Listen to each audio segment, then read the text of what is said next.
शुरुआत में एक सीन में हम देखते हैं कि एक क्रिमिनल ग्रुप सफर करके आ रहा है वाइड गुड्स कलेक्ट करने के लिए। ये एक ट्रांजैक्शन है एक मोटे क्लाइंट के साथ। काफी देर ट्रैवल करने के बाद ये फैट क्लाइंट कहता है कि थोड़ा रेस्ट करते हैं। लेकिन ये ड्रग डीलर्स को ये नहीं पता होता कि ये बंदा असल में एक पुलिस का इन्फॉर्मेंट है।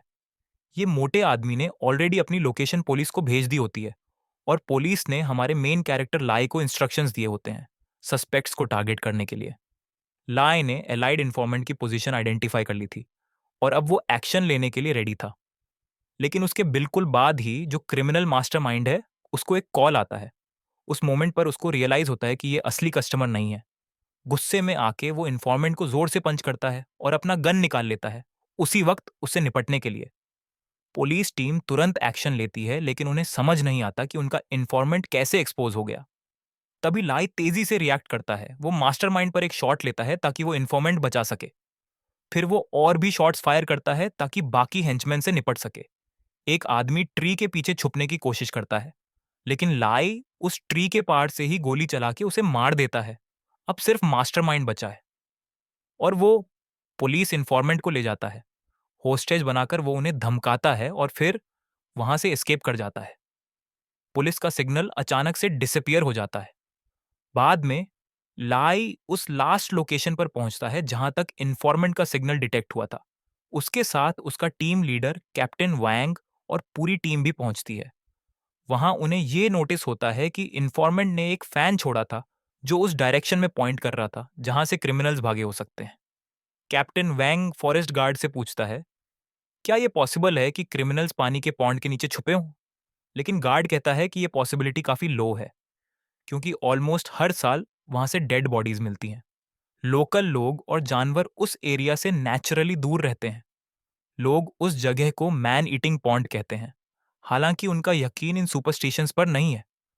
वो फॉरेस्ट गार्ड की बातों पर पूरी तरह भरोसा नहीं करते, लेकिन उससे बस इतना कहना चाहते हैं कि उन्हें समझने की कोशिश करे, क्योंकि उनका काम उस पॉन्ड के आसपास का ही है।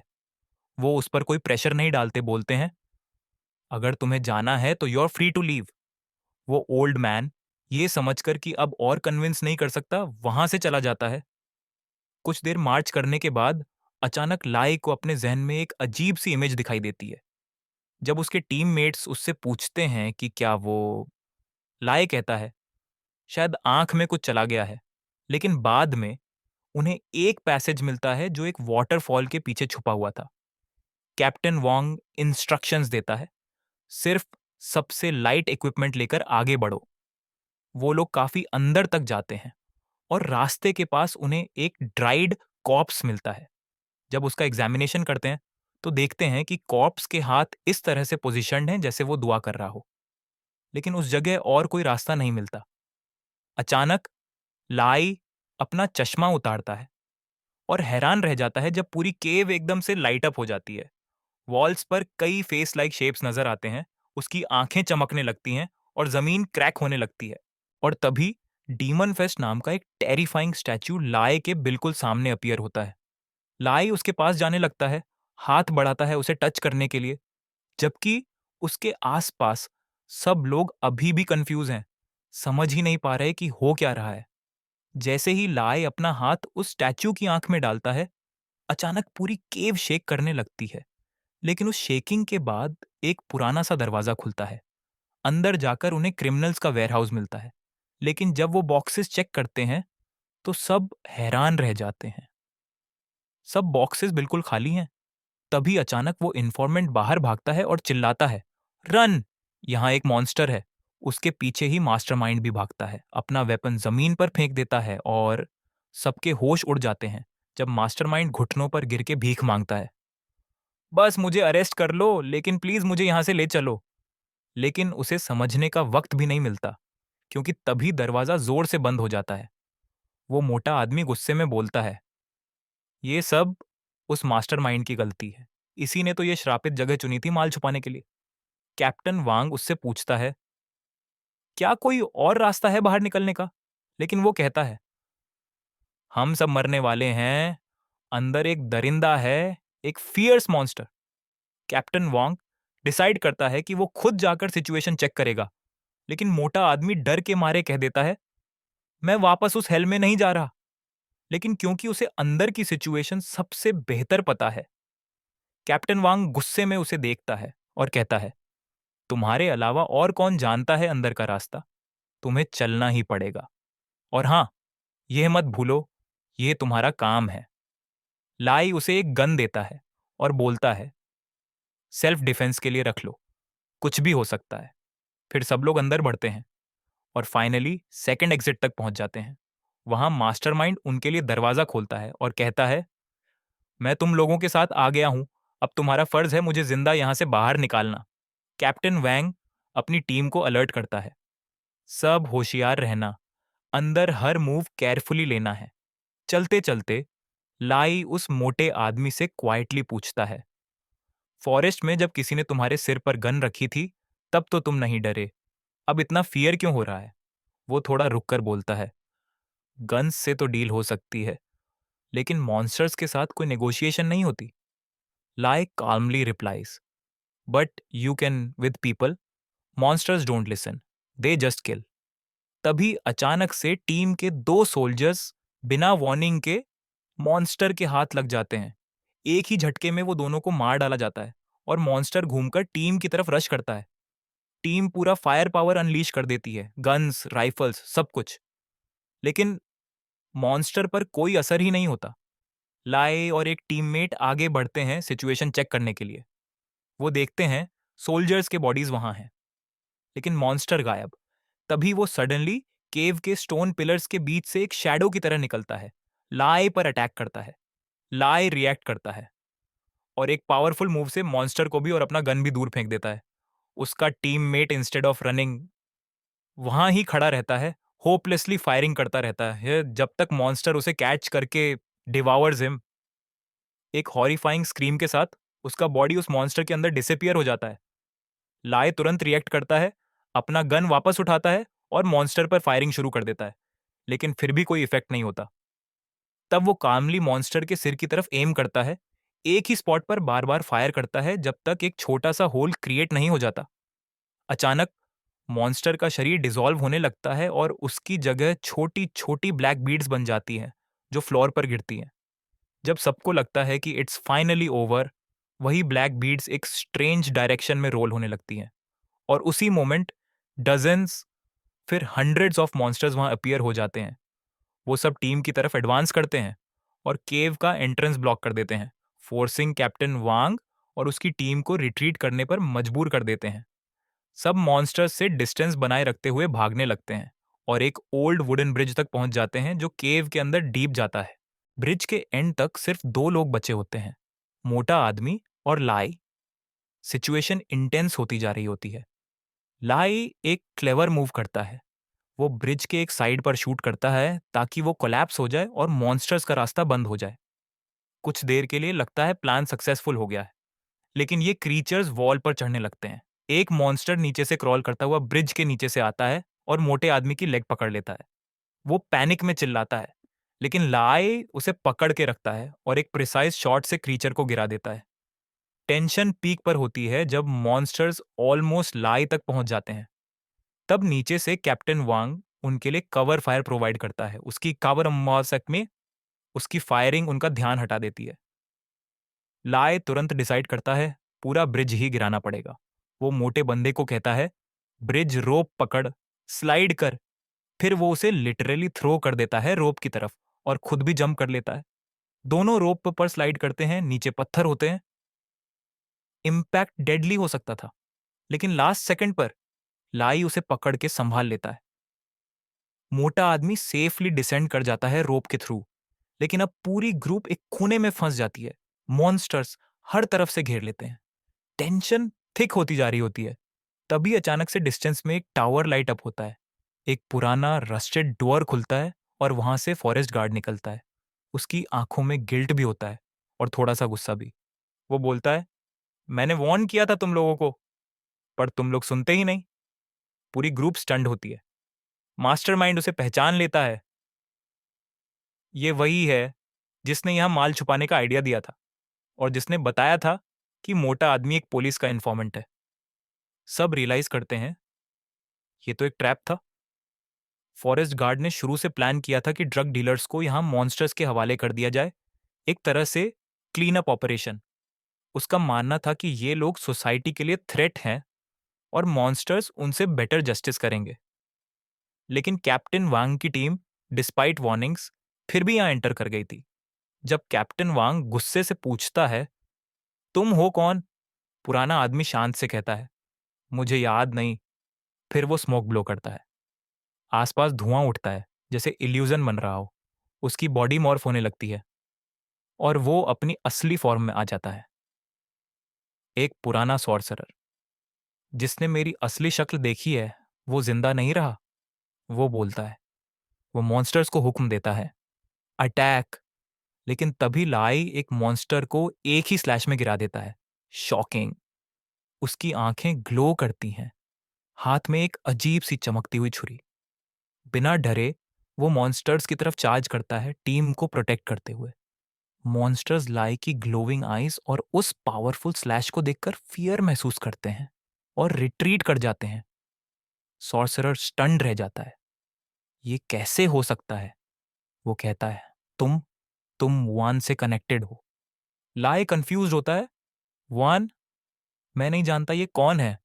सॉर्सरर गुस्से से बोलता है, वान वही जिसकी ये छुरी है तुम्हारे हाथ में। लेकिन फर्क नहीं पड़ता, कोई यहां से जिंदा नहीं निकलेगा। वो दोनों हाथों से मैजिक समन करता है। दो बड़े वाटर कॉलम्स उठते हैं, जैसे सबको ड्राउन कर देंगे।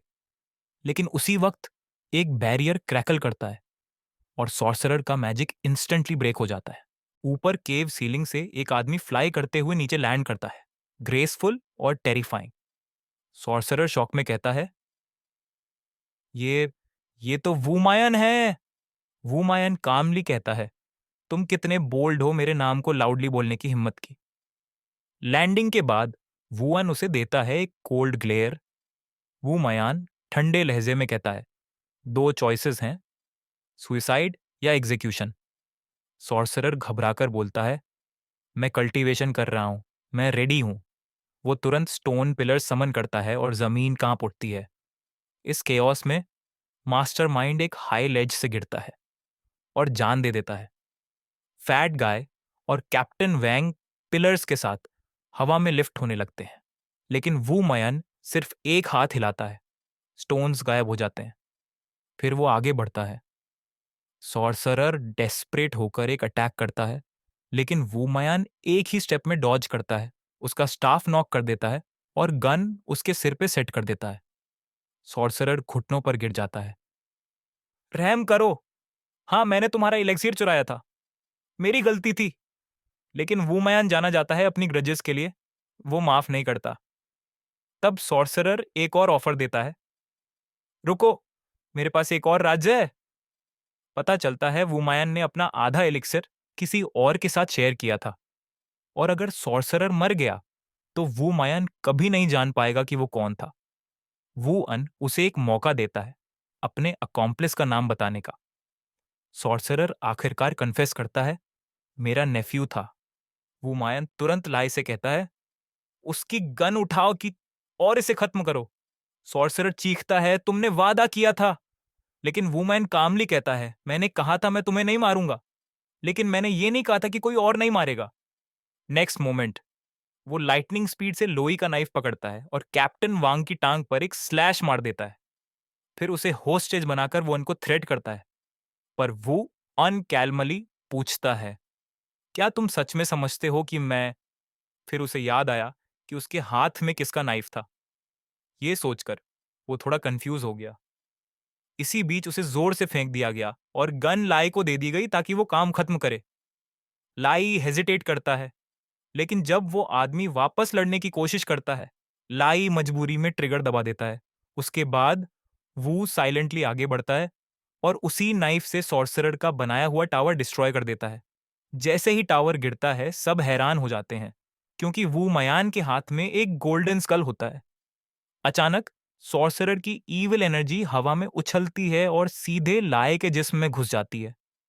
उसका चेहरा पेल हो जाता है और वो होश खो बैठता है। आखिरी बार जब उसकी आंखें हल्के से खुलती हैं, वो बस एक प्लेन को देख पाता है जो उन्हें पिक करने आ रहा होता है। और फिर लाई ने सपने में देखा कि एक मोटा आदमी उसे केव से बाहर ले जा रहा था। उसने कुछ देखा जिसमें दिखाया गया था कि उसे पास्ट में सील कर दिया गया था। जब लाई ने आंखें खोली तो उसने खुद को एक हॉस्पिटल बेड पर पाया। पास में एक नाइफ देखकर उसने उसे उठाया। जब वो आसपास चलने लगा तो उसने किसी को देखा और नाइफ लेकर उसकी तरफ बढ़ने लगा। लेकिन वो तो वही मोटा आदमी था जो कुछ ढूंढ रहा था। उसने लाई को काम डाउन करने की कोशिश की और बताया कि लाई 3 दिन से बेहोश था। जब लाई ने दरवाजा खोलने की कोशिश की तो मोटा आदमी बोला कि वो भी इसे खोलने की कोशिश कर रहा था। 3 दिन तक बिना किसी सक्सेस के वो दरवाजा खोलने की कोशिश करते रहे। फिर अचानक से कोई आया और दरवाजा खुल गया तो दोनों ने तुरंत छुपने का फैसला किया। जैसे ही कोई अंदर आया, लाई ने उस पर अटैक कर दिया। लेकिन वो एक लड़की थी और उसने लाई का नाइफ छीन लिया और तुरंत काउंटर अटैक किया।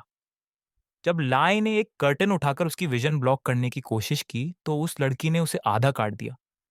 उसने कमेंट किया, इतना भी नहीं होता एक स्पेशल फोर्सेस सोल्जर को कि ठीक से नाइफ होल्ड कर सके। तभी एक आदमी आया और उस लड़की, जिसका नाम ब्यू था, से कहा कि इतना एग्रेसिव मत हो और स्वॉर्ड वापस कर दो। ये आदमी था डब्ल्यू मिंग।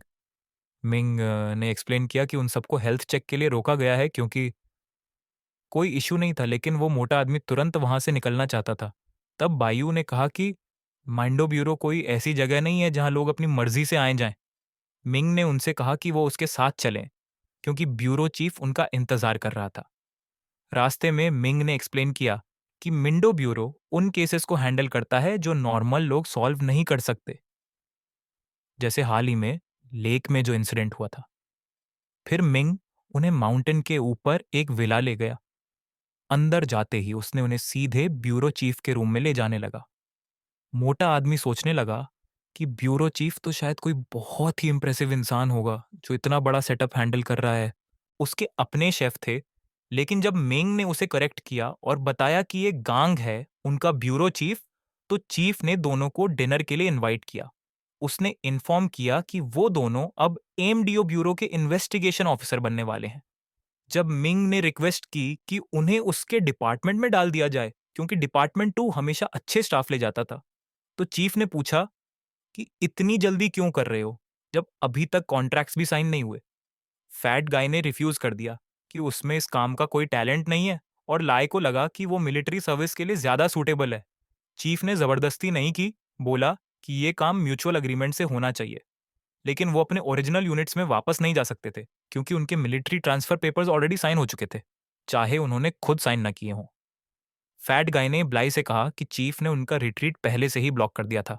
अब जब और कोई ऑप्शन नहीं बचा, पुलिस ऑफिसर या सिक्योरिटी गार्ड बनने के सिवा, तो उन्होंने सोचा कि ये जॉब ले लेनी चाहिए।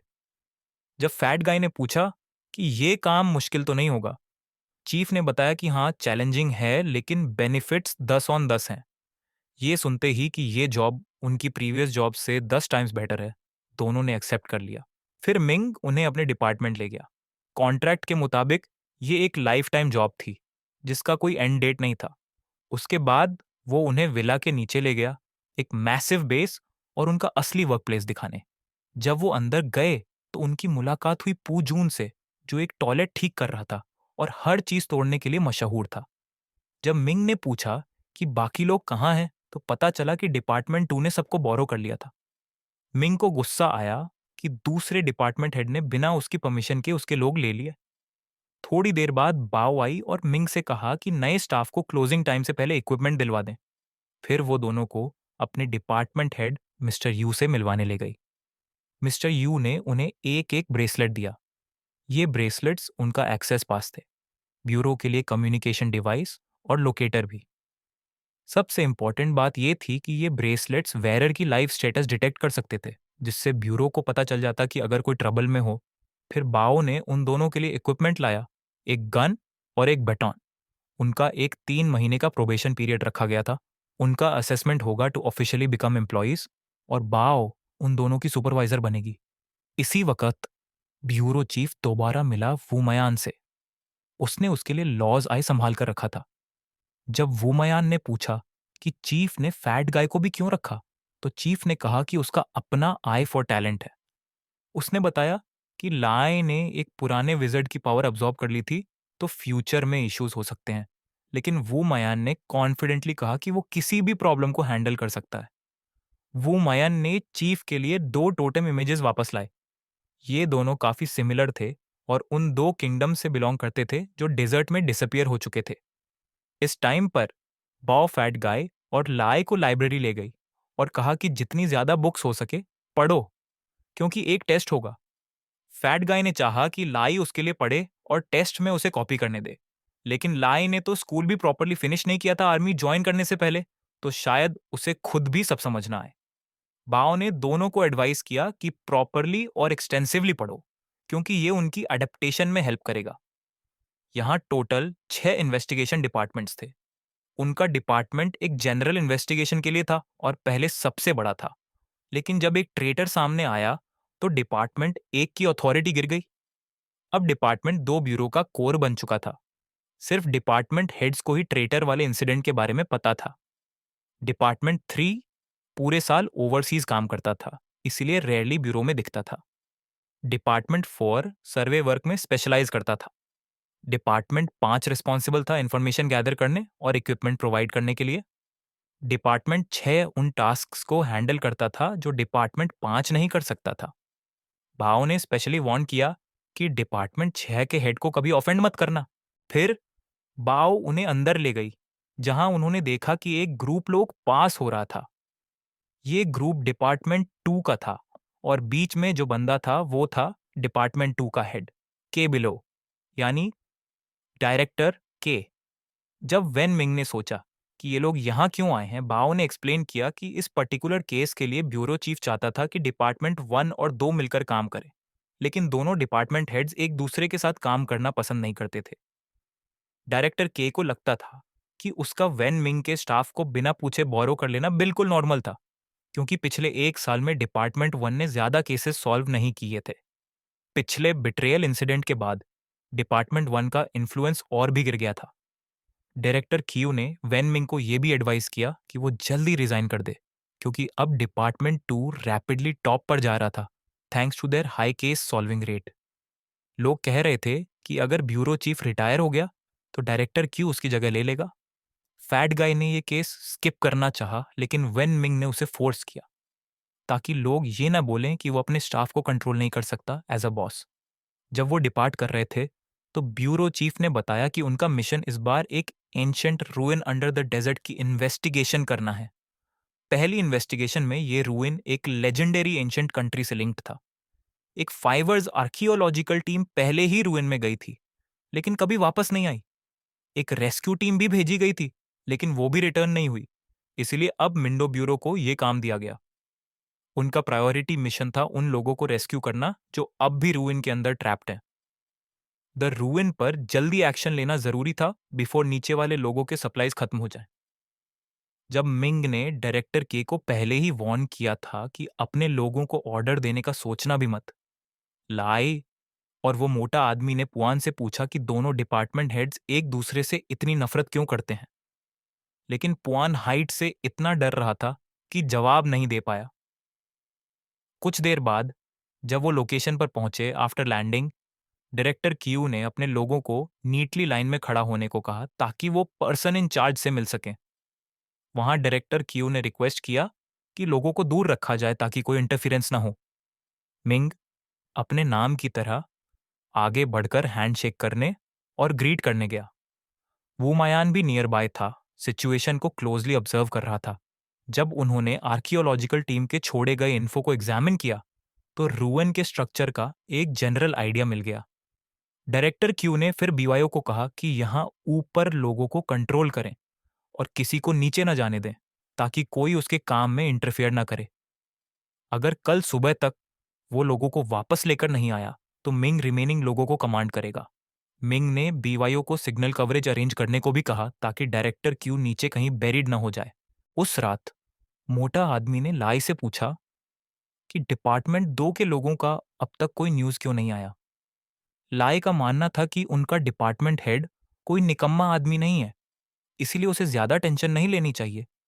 मोटे ने मेंशन किया कि वो दोनों पहले भी लाइफ और डेथ सिचुएशन से गुजरे हैं, लेकिन अब उसे ये सोचकर डर लग रहा था कि क्या उन्हें हमेशा ऐसे ही जीना पड़ेगा।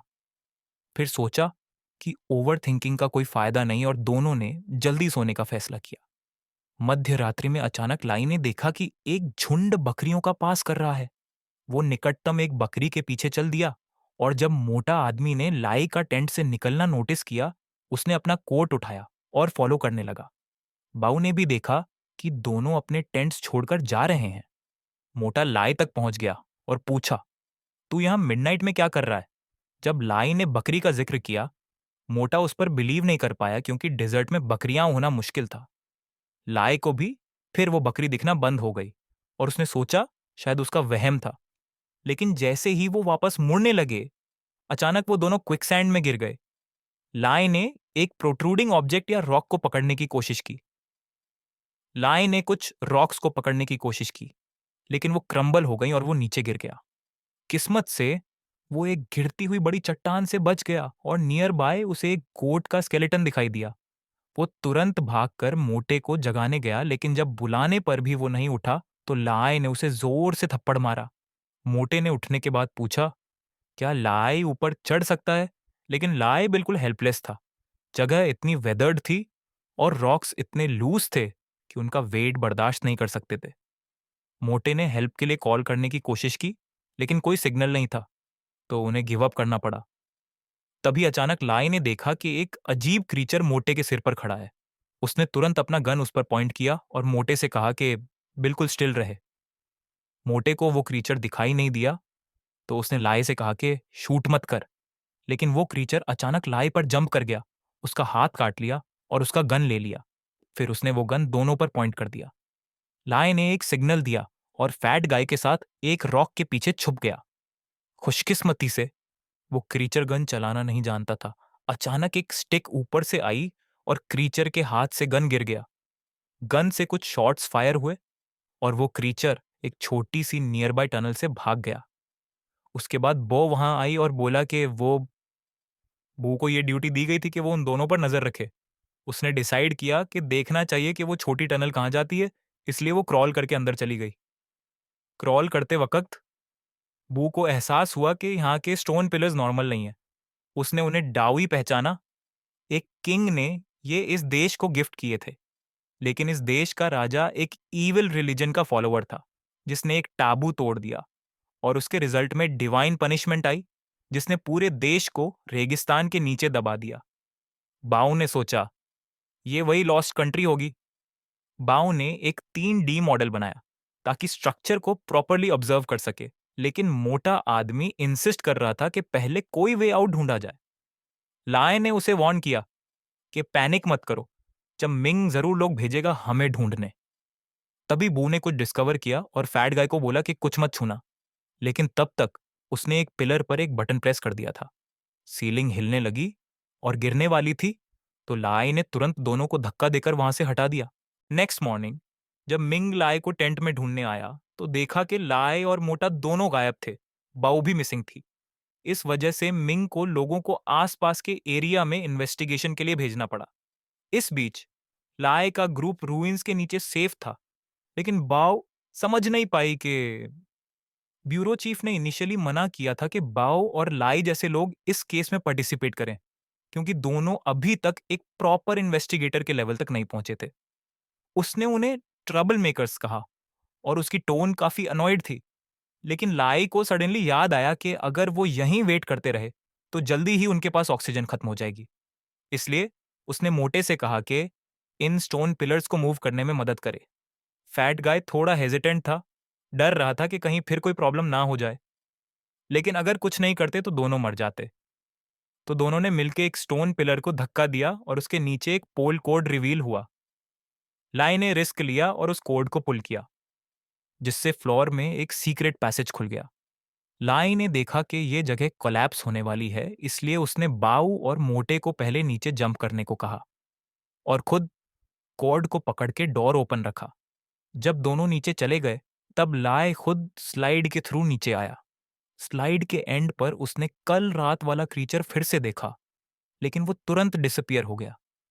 तीनों एक पाथ को फॉलो करते हुए आगे बढ़े जो सीधा एक बड़ा रॉयल लुकिंग चेंबर तक जाता था, जो लग रहा था कि किंग का टूम्ब है। थोड़ा आसपास देखने के बाद बाऊ ने लाई और मोटे को बोला कि उस कॉफिन को ओपन करने की ट्राई करें। दोनों ने कोशिश की लेकिन ओपन नहीं हुआ। तो बाऊ खुद आई चेक करने, और उस कॉफिन को देखते ही वो कॉफिन ब्रॉन्ज का बना था। उस जमाने के लोग मानते थे कि अगर किसी को ब्रॉन्ज कॉफिन में दफनाया जाए तो उसकी रूह कभी ऊपर नहीं जा सकती, मतलब उसे मोक्षा नहीं मिलता। इससे बाऊ को लगा कि शायद इस किंग को किसी ने फंसाया था और जानबूझकर उसे यहाँ ट्रैप किया गया। फिर उसने सजेस्ट किया कि इस कॉफिन को खोलने के लिए उन्हें स्पेशल टूल्स की जरूरत पड़ेगी। लाई ने अपना छोटा नाइफ निकाला और बोला कि वो ट्राई करेगा इसे प्राई करने का। बू को डाउट था, लेकिन फिर भी उसने अलाउ कर दिया। सरप्राइजिंगली लाई कॉफिन का लाइड खोलने में कामयाब हो गया। अंदर एक लाश थी, कपड़ों में लिपटी हुई। जब बाऊ ने उसका चेहरा देखा, उसने तुरंत नोटिस किया कि ये किंग नहीं हो सकता, क्योंकि उसका फेस इस मिट्टी के लोगों से मैच नहीं करता था। मोटा आदमी कॉफिन के अंदर हाथ घुमाता रहा, लेकिन अचानक वो नीचे एक होल में गिर गया। जब लाए और बू ने पूछा तो उसने बताया कि नीचे काफी अंधेरा है और कुछ पेंटिंग्स भी बनी हुई हैं। बाऊ भी नीचे चली गई ताकि खुद चेक कर सके। तभी वो स्ट्रेंज क्रीचर अब भी चुपके से उनकी मूवमेंट्स को ऑब्जर्व कर रहा था। दूसरी तरफ मिंग इस वक्त काफी ज्यादा वरीड था। उसने बीवाई के सेक्शन 5 चीफ को कॉल करके रिपोर्ट दिया कि डायरेक्टर के का कुछ पता नहीं और लाए की 3 लोगों की टीम भी मिसिंग है। वू मायान, जो पास में ही बैठा था, उसने ये सब सुना जब सेक्शन 5 चीफ ने बोला कि वो ब्यूरो चीफ को रिपोर्ट करेगा। ये सुनकर वू मायान ने खुद एक्शन लेना शुरू किया। इस बीच लाई का ग्रुप असल में किंग के असली टॉम तक पहुंच चुका था। वहां की दीवारों पर बनी पेंटिंग्स एक पुरानी कहानी सुना रही थी। इस देश के राजा की एक बेटी थी जिसे वह दिल से चाहता था। वह प्रिंसेस एक नेबरिंग कंट्री के एक जवान से मोहब्बत कर बैठी और राजा ने बड़ी मुश्किल से उसकी शादी उससे कर दी। लेकिन कुछ ही समय बाद उस प्रिंसेस की मौत उसके हस्बैंड के परिवार के हाथों हो गई। फिर उसी परिवार ने एक सेना लेकर राजा के देश पर हमला कर दिया। तब राजा ने मजबूरन एक फॉरबिडन मैजिक का उपयोग किया। उसने एक ब्लैक टॉर्नेडो बनाया जो उसे और उसके दुश्मनों दोनों को ले डूबा। इससे यह समझ आया कि जो नीचे वाला कॉफिन था वह असल किंग का था, जबकि ऊपर वाला ब्रॉन्ज कॉफिन उस आदमी का था जिसने प्रिंसेस को मारा था। राजा ने उस आदमी से नफरत में उसे ब्रॉन्ज कॉफिन में बंद कर दिया ताकि उसकी रूह कभी छूटकारा न पाए। उसके बाद उन्होंने पेंटिंग्स में एक और अजीब चीज नोटिस की। हर पेंटिंग में किंग का चेहरा ब्लू कलर का था, सिवाय एक जगह के जहां वह एक लैंप लेकर झुका हुआ था। उस पेंटिंग में उसका चेहरा नॉर्मल था, बिना किसी ब्लू कलर के। ये ब्लू फेस शायद उस इविल रिलीजन का इफेक्ट था जिसमें किंग बिलीव करता था। तभी उन्होंने देखा कि किंग के कॉफिन पर एक लैंप आ गया है जो पहले वहां नहीं था। और जिस रीसेंट पेंटिंग में किंग के हाथ में लैंप था, अब उसमें लैंप गायब हो चुका था। जैसे ही लाई कुछ करने वाला था, अचानक वह फेंट हो गया। उसने देखा कि लैंप से ब्लू स्मोक निकल रहा है और उसी स्मोक से वह किंग बन गया। किंग का रूप ले चुकी वह स्मोक बोल रही थी कि उसकी बेटी के लिए बदला लेना है। लाई और मोटा आदमी ने तुरंत अपने गन्स निकाले और फायर किया, लेकिन उस पर कोई असर नहीं हुआ। तभी बाओ आगे बढ़ा और अपने बेटॉन से उस किंग को जोर से स्ट्राइक किया। जब सबको लगा कि अब खतरा खत्म हो गया है, तभी किंग ने अचानक बीवायू को स्टैब कर दिया। फिर उसने फैट गाय की गर्दन पर ब्लेड चलाया और लाई के साथ फाइट शुरू कर दी। लाई ने नाइफ लेकर बच बच के अटैक किया, पीछे से घूमकर अटैक किया, लेकिन उसके सारे स्ट्राइक्स बेकार साबित हुए। इस बीच बाऊ और फैट गाय सेफ थे। वू मायन ने उन्हें ढूंढ लिया था। उसने बताया कि लाई हाई लेवल हेलुसिनेशंस में था और लगभग 1 घंटे से बेहोश पड़ा हुआ था। तब बी याऊ ने फैट गाय को बताया कि वन असल में सेक्शन 6 चीफ है। फिर उसने ये भी बताया कि लाए हेलुसिनेशन में था, लेकिन प्रॉब्लम ये थी कि उस हेलुसिनेशन में जो भी चोट लग रही थी वह असली थी, इंजरीज रियल थे। तभी वान ने डिसाइड किया कि वह खुद हेलुसिनेशन के अंदर जाएगा ताकि लाए की मदद कर सके। वान हेलुसिनेशन में एंटर हुआ और लाई के सामने आ गया। उसने किंग को एक तरफ फेंक दिया और लाई से कहा, जल्दी से उस कैंडल को बुझा दो। जब किंग ने घूम के वान पर अटैक किया, वान ने उसे पकड़ लिया। लाई ने उस मोमेंट में लैंप को जोर से नॉक किया और तभी उसकी आंख खुल गई।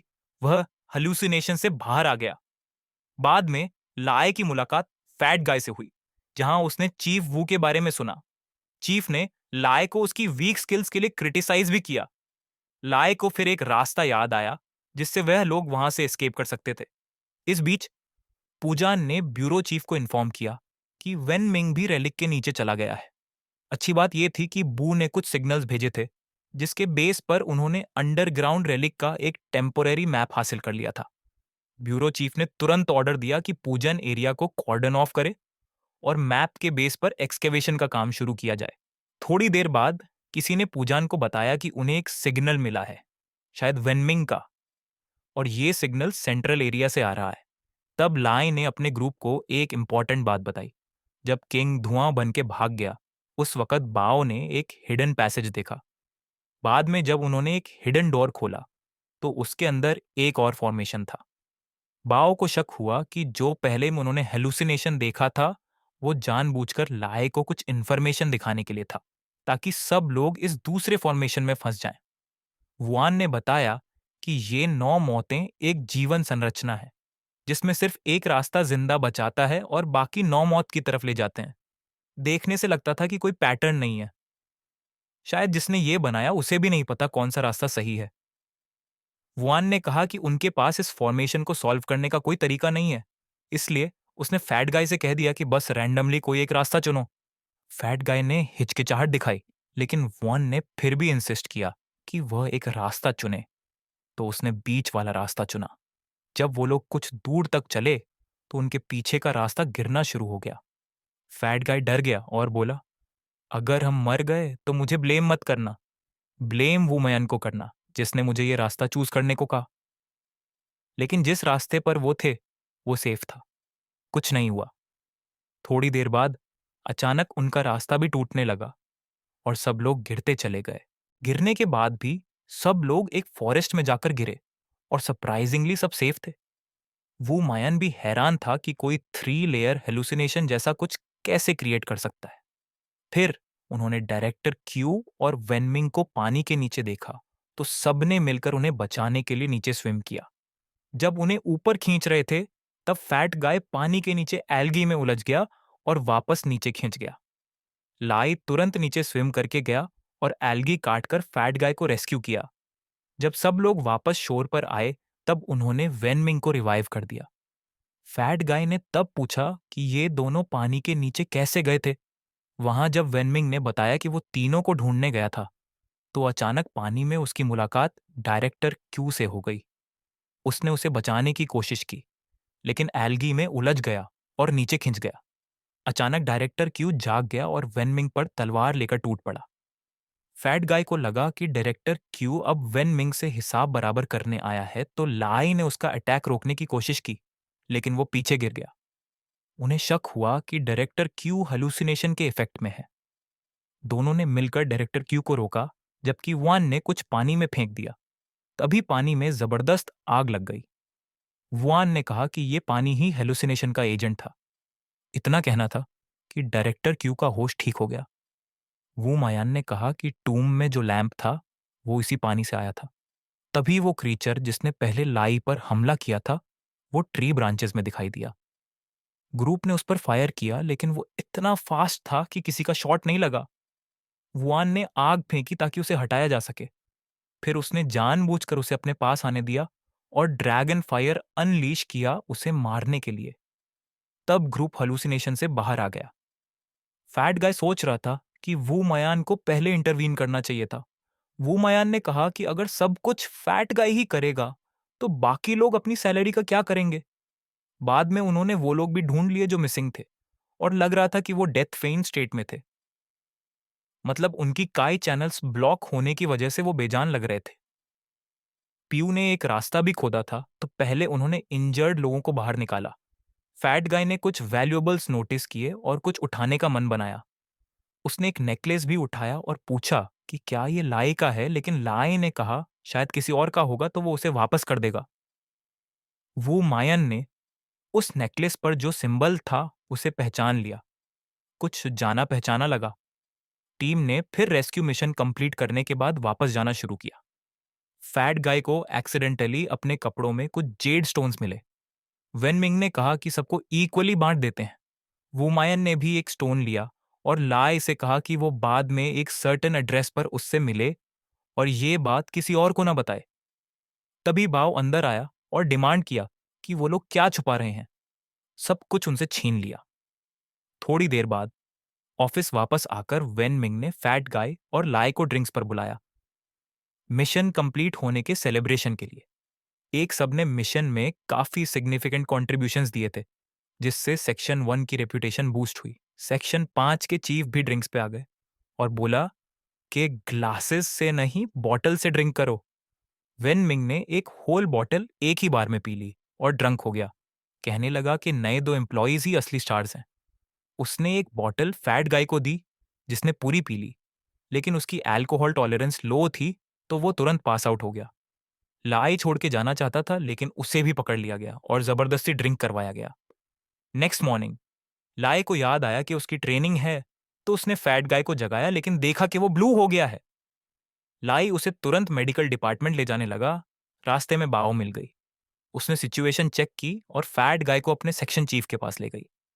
चीफ ने कहा कि यह शायद टूम के पानी का इफेक्ट है, बस एक एमआरआई करके डिस्कलोरेशन ठीक किया जा सकता है। वहां पे होने पर चीफ ने लाई का भी चेकअप किया, लेकिन बोला उसके साथ सब नॉर्मल है, तो उसे छोड़ दिया। लेकिन डायरेक्टर क्यू के एक स्पाई ने लाई की कंडीशन के बारे में रिपोर्ट भेजी थी, जिससे चीफ को शक होने लगा। ग्यांग कैसे अलाउ कर सकता है कि ऐसी चीज ऑर्गेनाइजेशन के अंदर हो इस वक्त? ये बात हो रही थी जब फैट गाय अब नॉर्मल हो चुका था। अब उसके मन में शक था कि लाई का वॉन से कोई कनेक्शन है, क्योंकि लाई 2 बार मुश्किल में पड़ा और दोनों बार वॉन ही उसे बचाने आया। ऊपर से वो ओल्ड टाओइस्ट प्रीस्ट ने पहले कहा था कि लाई की जो नाइफ है वो भी पहले वुमायान की थी। लाई को पहले इतना भरोसा नहीं हुआ था, लेकिन तभी अचानक दोनों, लाई और फैट गाय, को डायरेक्टर के लोगों ने अरेस्ट कर लिया। इस दौरान डिपार्टमेंट 5 का हेड गया था डायरेक्टर और वुमायान से मिलने। वो रिसर्च रिजल्ट्स देने और वार्न करने गया था कि लाई पे जल्दी ही ओल्ड टाओइस्ट प्रीस्ट डार्क मैजिक का इफेक्ट होने वाला है। तभी बाओ दौड़ी दौड़ी आई और रिपोर्ट दी कि डायरेक्टर केआईयू ने लाई और फैट गाय को कैप्चर कर लिया है और अब उसका वेनमिंग से फाइट हो रहा है। वेनमिंग ने डिमांड किया कि लोगों को रिलीज करो, लेकिन डायरेक्टर क्यू को शक था कि लाई एक रीबेल बन सकता है, बिल्कुल उस रीबेल की तरह जिसे पहले वेनमिंग ने रिक्रूट किया था। तभी डायरेक्टर खुद वहां आया और डायरेक्टर क्यू से कहा कि लोगों को छोड़ दो, क्योंकि वो अच्छी तरह जानता था कि लाई के अंदर क्या है। उसने डिपार्टमेंट 5 के हेड को कहा कि डायरेक्टर ने कहा कि लाई की कंडीशन को क्लोजली मॉनिटर किया जाए, लेकिन डायरेक्टर के अब भी यह मानता था कि जब तक वो कॉफिन नहीं देखते और आंसू नहीं बहाते, तब तक वही सिचुएशन फिर से दोहराई जाएगी। लेकिन डायरेक्टर ने दावा किया कि अगर कुछ भी गलत हुआ तो वो खुद जिम्मेदारी लेगा। डायरेक्टर के ने एक कंडीशन रखी कि वही 2 महीने बाद होने वाले एंट्री टेस्ट का सुपरवाइजर बनेगा। इस बात पर बाओ ने डिसाइड किया कि अब वो लाई और फैट गाय दोनों को प्रॉपर ट्रेनिंग देगी, वरना उन्हें डायरेक्टर के की तलवार के नीचे रहना पड़ेगा।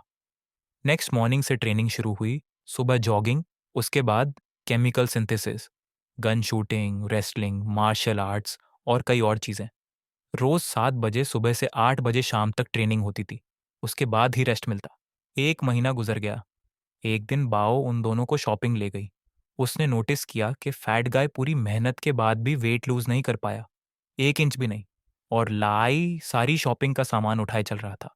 तब बाओ ने दोनों को याद दिलाया, नेक्स्ट मंथ का एग्जाम इंपॉर्टेंट है, अपना बेस्ट देना होगा, क्योंकि डायरेक्टर के उन्हें आराम से जीने नहीं देगा। अगर वो फेल हो गए, उन्हें ऑर्गेनाइजेशन छोड़नी पड़ेगी। लेकिन अगर लाई ने ऑर्गेनाइजेशन छोड़ी तो उसके अंदर जो चीजें आईडीई थीं वो उसे धीरे धीरे खा जाएंगी। उसकी मौत हो सकती है। इसलिए उसके पास कोई चॉइस नहीं थी, उसे अपना बेस्ट देना ही था ताकि वो ऑर्गेनाइजेशन में रह सके। 1 महीने बाद एग्जाम हुआ। डायरेक्टर केन ने मिशन बताया, एक आदमी को पकड़ना है जिसके बारे में कहा जा रहा है कि उसने विलेज के पोल्ट्री खा लिए हैं और वो इस वक्त इस हाउस में छुपा हुआ है। तुम्हारे पास 30 मिनट हैं उसे जिंदा लेकर आने के लिए। सुन के इजी लगा, लेकिन उन्हें स्टिल केयरफुल रहना था। जब दोनों हाउस के अंदर गए तो एक पंजेंट स्टेंच महसूस हुई। पूरा घर चेक किया, लेकिन कोई नहीं मिला। तभी उन्हें घर के पीछे से आवाज आई। भाग के वहां गए तो देखा टारगेट रॉ चिकन खा रहा था। लाई को तुरंत समझ आया कि वो पोजेस्ड है, इसलिए वो पीछे हटा। दोनों उसके पीछे दौड़े, लेकिन टारगेट ने रूफ टाइल लात मार के गिरा दिया, जिससे फैट गाय पीछे रह गया और उसे दूसरा रास्ता लेना पड़ा। लाई ने चेस कंटिन्यू रखा और एक स्टिक फेंकी ताकि वो गिरे, लेकिन टारगेट ने उल्टा लाई को धक्का दिया और वापस भाग गया। लाई ने भागने के बावजूद उस आदमी का लेग पकड़ लिया। जब वो फिर से भागने की कोशिश कर रहा था, फैट गाय ने रूफ से जंप करके उसे पिन डाउन कर दिया। मिशन सक्सेसफुल हो गया। टारगेट पकड़ लिया गया। फैट गाय को वापस ले जाया गया, लेकिन लाई को वहीं रुकने को कहा गया, ये सोच के कि बस सीन क्लीन अप करना है। लेकिन डायरेक्टर के ने कहा, क्लीन अप तुम नहीं कर रहे, तुम ही क्लीन अप होने वाले हो। उसने लाई को वहां इसलिए लाया था ताकि बॉडी छुपाना इजी हो। तभी वेन मिंग और बाओ वहां पहुंच गए लाई को बचाने के लिए, और इसी वक्त डायरेक्टर के को डायरेक्टर का मैसेज भी आया, जिसमें उसे कहा गया कि लाई को छोड़ दिया जाए। कुछ दिन बाद लाई की टीम एक नए सिटी मिशन के लिए निकल गई। जैसे ही वो सिटी में लैंड हुए, उनकी मुलाकात एक पुलिसमैन से हुई जिसका नाम योंग जिया था। उसने उनकी ट्रांसपोर्टेशन में मदद की। डायरेक्टर क्यू और वेन मिंग को अब एक ट्रिप पर भेज दिया गया, उनकी ग्रजेस एरेज करने के लिए। एक्चुअली उन दोनों को एक आइलैंड पे एक हफ्ते के लिए एग्जाइल कर दिया गया, पनिशमेंट के तौर पर। बाओ ने लाई को एक ड्रग दिया जो उसके अंदर वाले थिंग को सप्रेस करे। फैट गाय ने भी योंग जिया से पूछा कि उनका मिशन क्या है। अब उन्हें मिस्टीरियस इंसिडेंट की इन्वेस्टिगेशन करनी थी। सिटी में एक फेनोमेनन हो रहा था। लोग अचानक वेजिटेटिव स्टेट में चले जा रहे थे, सीधा रास्ते पे चलते चलते ही बेहोश हो जाते थे और उन्हें हॉस्पिटल भेजना पड़ता था। शुरू में लगा ये कोई सिंपल केस है, लेकिन फिर हर कुछ दिन बाद ऐसे ही केसेस आने लगे, इसलिए टीम ने इस केस पे ध्यान देना शुरू किया। इसी बीच लाए को अपने बॉडी में गर्माहट महसूस होने लगी, तो सबको लगा शायद ये उस मेडिसिन का साइड इफेक्ट है। उसे हॉस्पिटल ले जाया गया एग्जामिनेशन के लिए। जब वो हॉस्पिटल पहुंचे, योंग जिया ने बताया कि सब अनकॉन्शियस पेशेंट्स को हॉस्पिटल के बेसमेंट में ले जाया जाता है ताकि मीडिया का अनवांटेड अटेंशन न हो। वहां उनकी मुलाकात हुई डायरेक्टर लैम से, जो रूम 4 से था और उनसे पहले ही वहां आया था, लेकिन उसे भी कुछ प्रॉब्लम्स फेस करनी पड़ी थी, इसीलिए अब तीनों का सपोर्ट चाहिए था। डायरेक्टर लैम ने बताया कि सब विक्टिम्स के बॉडी पे सेम मार्क मिला है। योंग जिया ने प्रॉमिस किया कि वो लाई की टीम के लिए एकोमोडेशन अरेंज करेगा ताकि वो अगले कुछ दिनों में इन्वेस्टिगेशन शुरू कर सकें। उसी रात तो लाई और फैट गाय ये डिस्कस कर रहे थे कि क्या ये मेडिसिन सच में काम कर रही है, तभी न्यूज़ आई कि डायरेक्टर लैम के साथ कुछ इंसिडेंट हो गया है। तो वो तुरंत वहां दौड़े। हॉस्पिटल में पहुंच के उनकी मुलाकात बयू से हुई, जिसने उन्हें बताया कि डायरेक्टर लैम को एक कुर्सी पर बेहोश पाया गया और उन्हें हॉस्पिटल में एडमिट कर दिया गया। फिर उनकी मुलाकात योंगजे से हुई, जो अपनी बीवी के लिए खाना लेकर आया था। नर्स के मुताबिक योंगजे की बीवी 1 साल पहले एक हादसे का शिकार हुई थी। उनका बच्चा उस एक्सीडेंट में गुजर गया था और बीवी कमर से नीचे पैरालाइज्ड हो गई थी। उसके बाद उसने कई बार सुइसाइड की कोशिश की, लेकिन हर बार योंगजी ने उसे रोक दिया, सिर्फ इसलिए कि वो अब कोमा में है। योंगजी ने अपनी बीवी की देखभाल में काफी बड़ा कर्ज भी ले लिया था। इसके आसपास लाई की टीम डायरेक्टर लैम के घर गई और वहां उनकी मुलाकात वान से हुई, जो पहले से वहां मौजूद था। उसने बताया कि डायरेक्टर लैम पे एक ऐसी एनर्जी फोर्स का असर था जो लाई के अंदर भी थी, लेकिन उसने आसानी से उसे हटा दिया। उसने उनसे कहा कि कोई चीज ढूंढें जिसमें वो एनर्जी को बंद किया जा सके। फैट गाय ने एक वाटर पॉट ढूंढा और वान से पूछा कि क्या वो लाई के अंदर से वो चीज निकाल सकता है, लेकिन वान ने मना कर दिया कि वो इस केस को हैंडल नहीं कर सकता। उस रात लाई अचानक एक नाइटमेयर से उठ गया।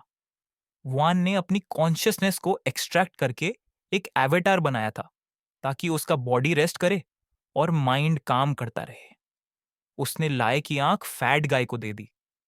फैट गाय की कॉन्शियसनेस में जाने के बाद उन्होंने देखा कि वो जगह एक खूबसूरत सीनिक स्पॉट थी। लेकिन जैसे जैसे वो अंदर गए, उन्होंने देखा कि fat guy her version of himself के साथ अलग अलग तरह के चेस गेम्स खेल रहा था और हर बार जीत रहा था। वन ने लाई को वापस बाहर निकाला और फैट गाय की कॉन्शियसनेस को भी अलग किया। उसने ये एक्सेप्ट किया कि ब्यूरो चीफ ठीक कह रहा था, फैट गाय आम इंसान नहीं है। वू मायान ने फैट गाय से कहा कि वो उस एनर्जी फोर्स को रिलीज करे। वान ने उसे तुरंत पकड़ लिया और जब उसे कंप्रेस किया तो वो दो हिस्सों में डिवाइड हो गई और दो अलग डायरेक्शंस में उड़ गई। वान ने कहा कि तुम दोनों एक डायरेक्शन लो, मैं दूसरी हैंडल करता हूं। इसके बाद उन्होंने एक ब्लैक शैडो का पीछा किया जो हॉस्पिटल के इक्विपमेंट रूम में छुप गया। शैडो ने अंदर छुपने की कोशिश की, इसीलिए लाई अंदर गया और फैट गाय ने दरवाजा गार्ड किया। अचानक दरवाजा बंद हो गया और शैडो ने लाई पे हमला कर दिया। फैट गाय ने जोर से दरवाजा खोला और अंदर घुस गया। लाई ने उसे कहा कि वान को रेड स्ट्रिंग से बुलाएं, जो वू मयान ने उन्हें दी थी, लेकिन शैडो ने वो स्ट्रिंग पानी के टैंक में गिरा दी। फैट गाय तुरंत भाग के उसे निकालने गया जब लाई शैडो के कंट्रोल में आ चुका था। शैडो चाहता था कि लाई के अंदर जो ओल्ड विजर्ड की पावर है उसे ले ले, क्योंकि लाई वैसे भी उस पावर से छुटकारा चाहता था, तो सोचा कि दे ही दे। लेकिन तभी वुमायन वहां आ गया और उसने शैडो से फाइट करनी शुरू की। उसने शैडो को दूर फेंका, लेकिन तब पता चला कि वो सिर्फ एक पपेट था। फैट गाय शॉक में था क्योंकि लाई मर गया था, लेकिन क्योंकि ये बस एक एवेटार था, इसलिए असली लाई सेफ था। इसके बाद लाई बेड पर होश में आया और उसे समझ आ गया कि वो सिर्फ पपेट था, तो असली कंट्रोलर जरूर पास ही कहीं होगा। उसी वक्त एक रूफ टॉप पर कुछ सस्पिशियस लोग नजर आए जो पपेट कंट्रोलर को मास्टर कह रहे थे, और यह मास्टर टर्न हुआ। तो को निकला के ब्यूरो चीफ कोई और नहीं बल्कि यांगोंग जियो ही था। इसी दौरान लाय ने विक्टिम्स के बॉडीज पर बने मार्क्स का रिव्यू किया और उसे लगा ये मार्क्स कुछ जाने पहचाने से हैं। अचानक उन्होंने देखा कि उन मार्क्स से छोटी छोटी पॉइजनस इंसेक्ट्स निकल रही हैं। ये इंसेक्ट्स इतनी डेंजरस थीं कि अगर इन्हें गलती से हटा दिया गया तो ये मर जाएंगी और साथ ही डेडली टॉक्सिन्स विक्टिम्स के बॉडीज में छोड़ जाएंगी। लाई कहना चाहता था कि ये मार्क उस सिंबल से मिलता जुलता है जो वान ने पिछली बार टूम से एक रिंग के साथ निकाला था। इसी बीच कुछ लोग जो यंगो जियो यंगोंग जायो को ढूंढने आए थे, वो वहां इसलिए आए थे क्योंकि उन्हें उसकी मदद चाहिए थी। वापस चले क्योंकि उनके लिए यांग जी बहुत देर से दुनिया से कटा हुआ था, लेकिन यांग जी को और वक्त चाहिए था। वो तीन लोग सोच रहे थे कि यांग जे अभी भी अपनी मरने वाली वाइफ से इमोशनली अटैच्ड है, लेकिन यांग जे का मानना था कि अभी भी उसे वापस लाने का एक रास्ता हो सकता है। तभी उनमें से लीडर, जिसका नाम लुआन था, बोला, ठीक है, तुम जो करना चाहते हो करो, लेकिन उससे पहले हमें इस शहर के सेक्रेड आर्टिफैक्ट का लोकेशन बताना होगा। लेकिन प्रॉब्लम ये थी कि यांग जियो खुद नहीं जानता था वो आर्टिफैक्ट अब कहाँ है, क्योंकि इस शहर में पिछले 100 सालों में बहुत कुछ बदल चुका था। पर लुआन ने कहा कि उसे बेवकूफ बनाना इतना आसान नहीं है। उसने बोला कि वो खुद उस सेक्रेड आर्टिफैक्ट को ढूंढेगा और यांग जियो को दिखाएगा कि ये सब सिर्फ एक इमोशनल डिल्यूजन नहीं है। यांग जियो फिर लाए के ग्रुप को ढूंढने निकल पड़ा। बू ने उसे इन्वेस्टिगेशन फाइल्स दे दी थी, इसीलिए उसने लाए से कहा कि वो उसके साथ स्टेशन चले, कुछ ऑफिशियल प्रोसीजर्स कंप्लीट करने के लिए। जैसे ही वो दोनों हॉस्पिटल से निकले, लू यान ने उनका पीछा करना शुरू कर दिया, कार से quietly following them from behind. इसी बीच बो और मोटा आदमी डिसाइड करते हैं कि वो चुपके से यांगोंग जियो की वाइफ के रूम में घुसेंगे, ये देखने के लिए कि क्या ब्यूरो की टेक्नोलॉजी से उनका इलाज हो सकता है। लेकिन तभी मोटा आदमी बेड के नीचे कुछ ग्रीन जेड पीसेस डिस्कवर करता है, वही जेड पीसेस जो उसने बेरिड किंगडम से उठाए थे। ये देखकर उनका शॉक डबल हो जाता है। इसका मतलब था कि यांग जियो ऑलरेडी बरीड किंगडम जा चुका है, और अब जब लाए भी इन्वॉल्व्ड है तो साफ था कि सब कुछ समहाउ कनेक्टेड है। उसने विक्टिम्स के बॉडीज पर बना हुआ सिंबल देखा और वो एग्जैक्टली मैच करता था उस नेकलेस के सिंबल से जो बरीड किंगडम से मिला था। बो ने तुरंत कंक्लूड किया सब कुछ कनेक्टेड है। उसने तुरंत डायरेक्टर को कॉल किया और सिचुएशन एक्सप्लेन की। डायरेक्टर ने इंफॉर्मेशन क्रॉस रेफरेंस की और एक शॉकिंग ट्रूथ सामने आया। Yang Jiao was actually the leader of an evil cult, लेकिन अभी कुछ सडन एक्शन लेना डेंजरस हो सकता था। इसलिए उन्होंने डिसाइड किया कि पहले और इन्फो कलेक्ट करनी होगी। लेकिन जब डायरेक्टर को पता चला कि लाए ऑलरेडी यांग जियो के साथ जा चुका है, तो उसका टेंशन बढ़ गया, क्योंकि ब्यूरो चीफ कहते हैं कि सारी प्रोसीजर्स पहले ही कंप्लीट हो चुकी हैं। इसका मतलब यांग जियो ने लाए को किसी और रीजन से साथ ले जाया है। तब मोटा आदमी ने तुरंत लाए को फोन किया। लाए ने जब ये सब सुना तो लाए ने तुरंत कोई मूव नहीं किया, सिर्फ इतना कहा कि मुझे हॉस्पिटल वापस ले चलो। लेकिन यांगोंग जियो को सब पता था। उसने लाई से कहा, एक्ट करना बंद करो, मैं सब जानता हूं। फिर उसने लाई को एक झटके से बाहर फेंका और रिवील किया कि वह उन लोगों में से एक था जिसे लाई ने कभी टूम से रेस्क्यू किया था। लाई ने पूछा, तुम्हें उस ओल्ड विजर्ड की रिजेंटफुल एनर्जी की जरूरत क्यों है? यांग जियो ने कामली जवाब दिया, मेरी बीवी को बचाने के लिए। और क्या ये काम करेगा या नहीं, वो सिर्फ कोशिश करके ही पता चलेगा। फिर लाई को गिरा दिया गया और उसकी नेगेटिव एनर्जी एक्सट्रैक्ट करने की तैयारी होने लगी। तभी वान ने लाई को एक अर्जेंट टेक्स्ट भेजा, steal a car, escape now. Lai ने इंस्ट्रक्शंस फॉलो की, एक कार चुराई और निकल पड़ा। लेकिन यांग जियो ने रास्ता ब्लॉक कर दिया।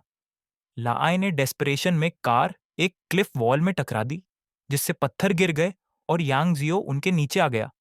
उस कंफ्यूजन में लाई वहां से निकलने में कामयाब हो गया। उसने फैट गाय को तुरंत कॉल किया और लोकेशन बताई, वही लोकेशन जो वन ने भेजी थी। कोइंसिडेंटली डायरेक्टर लैम ने भी कहा था कि उस जगह पर पहले उस पर अटैक हुआ था। दोनों साइड्स ने डिसाइड किया कि वहीं मिलते हैं। फैट गाय के ग्रुप ने एक टैक्सी ली और मीटिंग पॉइंट की तरफ चले गए। रास्ते में ड्राइवर ने वार्न किया, वहां मत जाओ, वो जगह अनलकी है। 20 साल पहले वहां एक कंस्ट्रक्शन एक्सीडेंट में 3 वर्कर्स की मौत हो गई थी और तब से वो बिल्डिंग वो बिल्डिंग फाइनली कंप्लीट हो गई थी। लेकिन उसके बाद भी एक्सीडेंट्स रुकने का नाम नहीं ले रहे थे। रेजिडेंट्स बार बार किसी ना किसी मुसीबत में पड़ जाते, इसलिए उस जगह को सालों से अबैंडन्ड छोड़ दिया गया था। लाई वहां पहले पहुंच गया और जैसे ही वो अंदर जाने लगा, उसने महसूस किया कि कोई उसका पीछा कर रहा है। इंस्टिंक्टिवली उसने अपना गन निकाला, लेकिन सामने तो फैट गाय और बाऊ थे। टैक्सी ड्राइवर ने उन दोनों को लोकेशन पर पहुंचते ही किक आउट कर दिया था, कह के कि ये जगह श्रापित है। इसी बीच यांग जियो रबल के नीचे से किसी तरह बच निकला और वापस लुयन से मिला। लुयन ने कहा कि उसने सेक्रेड आर्टिफैक्ट का लोकेशन ढूंढ लिया है और अब वह यांग जियो को बॉदर नहीं करेगा। लेकिन जाते जाते लू यान ने सीक्रेटली अपने लोग हॉस्पिटल भेज दिए, जहां लयाय का ग्रुप पहले था। लेकिन अब लयाय का ग्रुप उस अनलकी हाई राइज में एंटर कर चुका था। जैसे ही लयाय ने एलिवेटर में कदम रखा, उसने विजन्स देखे, लोग जो एलिवेटर फॉल में मरे थे, उनकी रोती हुई आत्माएं। सब कुछ डिस्टर्बिंगली रियल लग रहा था। ग्रुप ने इन्वेस्टिगेशन के लिए ऊपर जाना स्टार्ट किया। जब वह स्टेयर्स चढ़ रहे थे, बाऊ को कुछ आवाज सुनाई दी, कुछ ऐसा जो नॉर्मल नहीं था।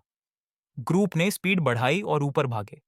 पूरा फ्लोर इनिशियली खाली था, लेकिन अचानक अंधेरे से क्रेज्ड फिगर्स बाहर आ गए। वह ह्यूमन थे या गोस्ट्स, यह पहचानना मुश्किल था। पैनिक में उन्होंने भागना शुरू किया, लेकिन ऊपर जाते ही उनका रास्ता भी ब्लॉक हो गया और अब वह तीनों चारों तरफ से घिर चुके थे। तभी बाऊ ने पहला अटैक किया और जब उन्होंने नोटिस किया, वह पपेट्स निकले। इंसान जैसे दिखते हुए, लेकिन क्लियरली कुछ और ही थे। फैट गाय और लाई ने तुरंत अपने गन्स निकाले और फायर किया। जैसे ही उन्होंने उन्हें गिरा दिया, पपेट्स वापस नॉर्मल बॉडीज में बदल गए, as if they were never alive to begin with. तभी अचानक वू मायन हवा में उतरा। उसने अपनी मैजिक पावर से सभी पपेट्स को इंस्टेंटली एलिमिनेट कर दिया। उसने ग्रुप से कहा, ऊपर मत जाओ, नीचे बेसमेंट में जाओ। बेसमेंट में उन्हें एक जेड पीस मिला, जिसके अराउंड कुछ स्ट्रेंज ऑरा था। वू मायन ने उन तीनों से कहा कि उस जेड के अराउंड की जगह साफ करें, as if clearing space for a ritual और एक्टिवेशन। इसी वक्त यांग जियो बहुत गुस्से में था, क्योंकि लू युन ने उसकी बीवी को हॉस्टेज बनाकर प्रेशर डाला था कि वह सेक्रेड ऑब्जेक्ट वूमायान से चुरा ले। सबको पता था कि वूमायान का पावर डेंजरस है, और कोई उसे ईजिली टकरा नहीं सकता। यंग जियो घर लौट गया, अपनी वाइफ के साथ बिताए लम्हों को याद करने, एक लास्ट इमोशनल पॉज। लेकिन फिर लुअन का कॉल आया, अगर कल शाम तक तुमने सेक्रेड ऑब्जेक्ट नहीं लाया तो तुम अपनी बीवी को कभी नहीं देख पाओगे। अगली सुबह लाए का ग्रुप यंग जियो की वाइफ के हॉस्पिटल रूम गया, लेकिन वह लेट हो गए।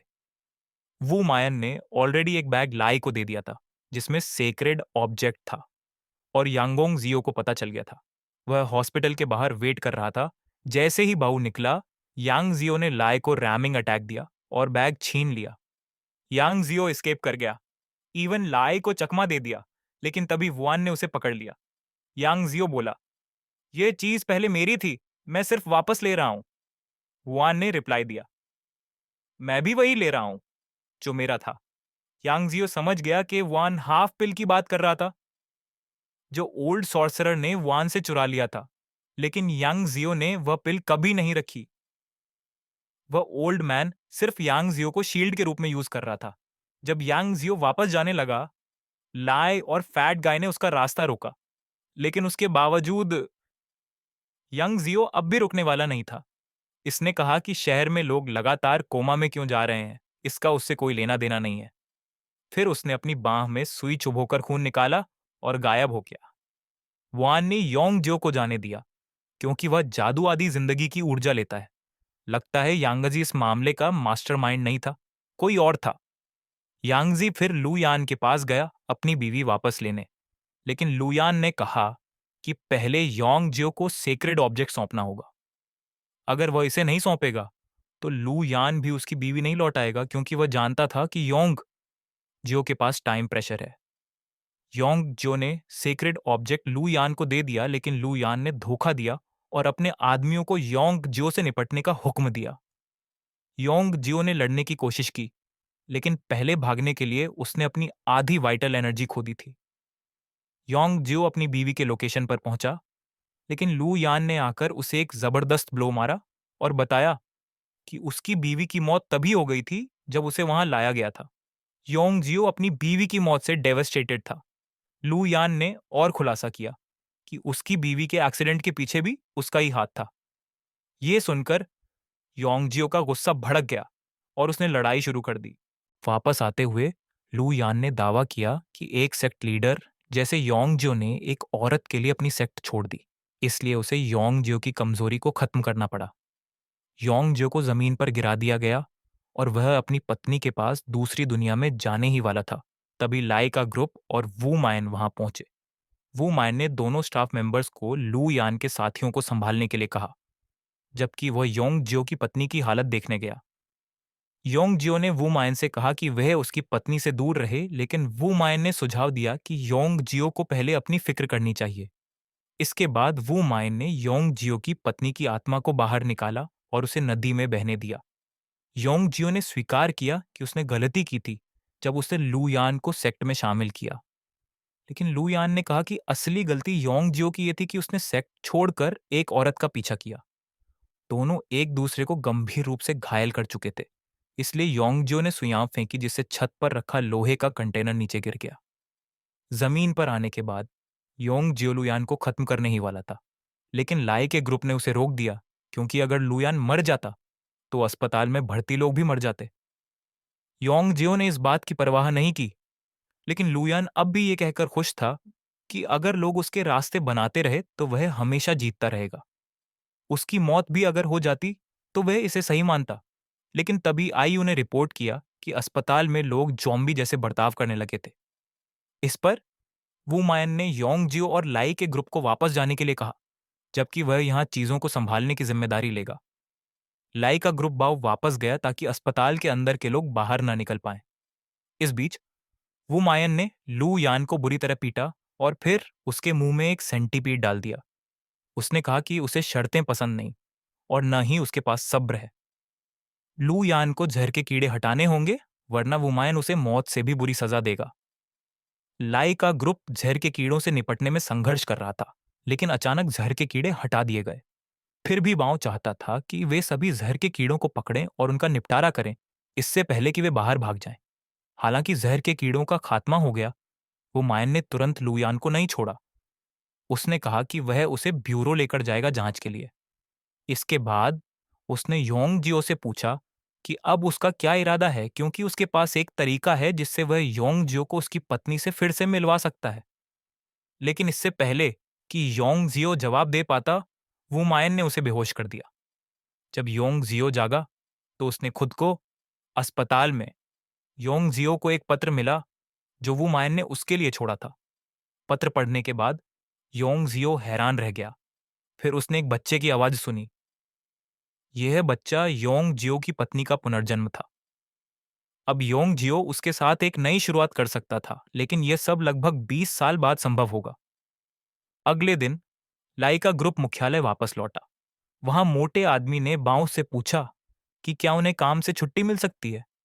बाओ ने समझाया कि हर मिशन के बाद मिशन की कठिनाई के आधार पर उन्हें छुट्टियां दी जाती है।